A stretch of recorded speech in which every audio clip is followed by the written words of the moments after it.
আসসালামু আলাইকুম। আজকে আমরা দেখব টালিতে কিভাবে আপনি ভাউচার টাইপ তৈরি করবেন।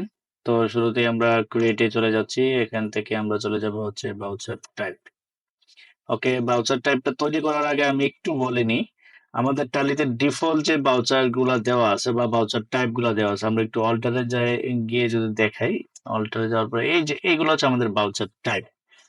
আমরা চাইলে এখন প্রতিটা ভাউচার টাইপের আন্ডারে আমরা একাধিক ভাউচার টাইপ তৈরি করতে পারি। আমি ফর এক্সাম্পল হিসেবে যদি আপনাকে বলি, সেক্ষেত্রে হচ্ছে সাপোজ আমাদের হচ্ছে পেমেন্টের জন্য একটাই ভাউচার দেওয়া আছে, একটা ভাউচার টাইপ দেওয়া আছে। আমরা চাইলে পেমেন্টের কয়েকটা এই পেমেন্টের আন্ডারে আরো কয়েকটা সাব ভাউচার টাইপ তৈরি করতে পারি, like cash payment, bank payment.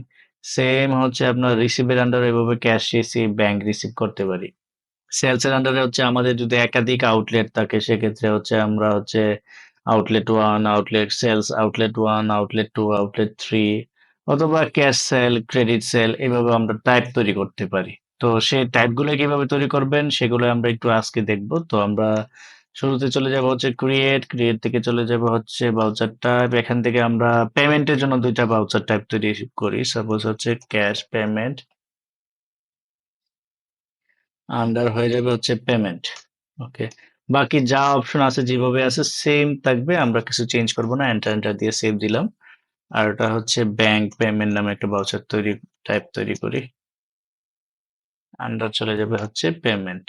ওকে, দেন এন্টার এন্টার করে সেভ দিবেন অথবা কন্ট্রোল এ দিয়ে সেভ দিবেন। আমরা পেমেন্টের আন্ডার তৈরি করলাম। এখন হচ্ছে রিসিভের আন্ডারে দুইটা ভাউচার টাইপ তৈরি করি। সাপোজ হচ্ছে ক্যাশ রিসিভড।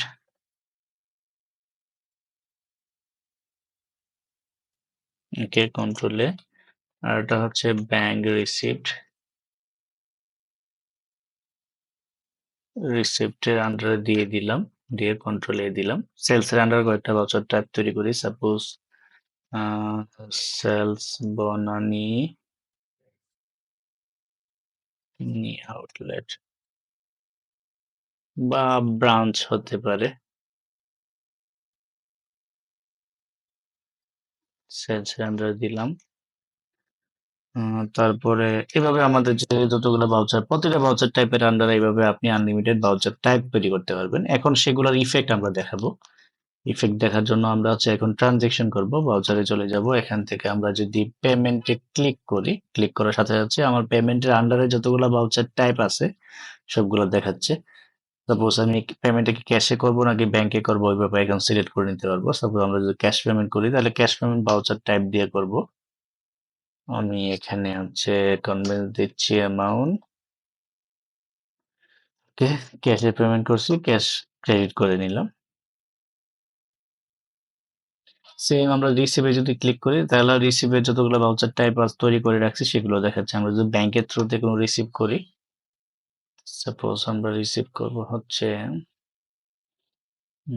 আমাদের এখানে কাস্টমার লেজার একজনকে রিসিভ করে দেখাই ৫,০০০ টাকা। এটা আমরা ব্যাংকের থ্রুতে রিসিভ করবো, ইউসিবি ব্যাংক। ব্যাংকের চেক নাম্বার দিয়ে দিলাম, ব্যাংকের নেম দিবেন, ন্যারেশন দিয়ে এন্টার, এন্টার সেভ। সেলস এর আন্ডার ভাউচার টাইপ তৈরি করে রাখছি। এখন যদি সেলস এ ক্লিক করি, তাহলে সেলস এর যতগুলো ভাউচার টাইপ আছে সিলেক্ট হয়ে যাবে। আমি যদি এটা বনানী ব্রাঞ্চের সেলস সিলেক্ট করি, তাহলে কাস্টমার সিলেক্ট করব, দেন হচ্ছে সেলস এর লেজার সিলেক্ট করব, আইটেম সিলেক্ট করব, গোডাউন দিয়ে দিব, আমরা কোন গোডাউনের প্রোডাক্টটা ছিল, কোয়ান্টিটি রেট দিয়ে দিলাম। Okay, enter enter enter enter enter করছি।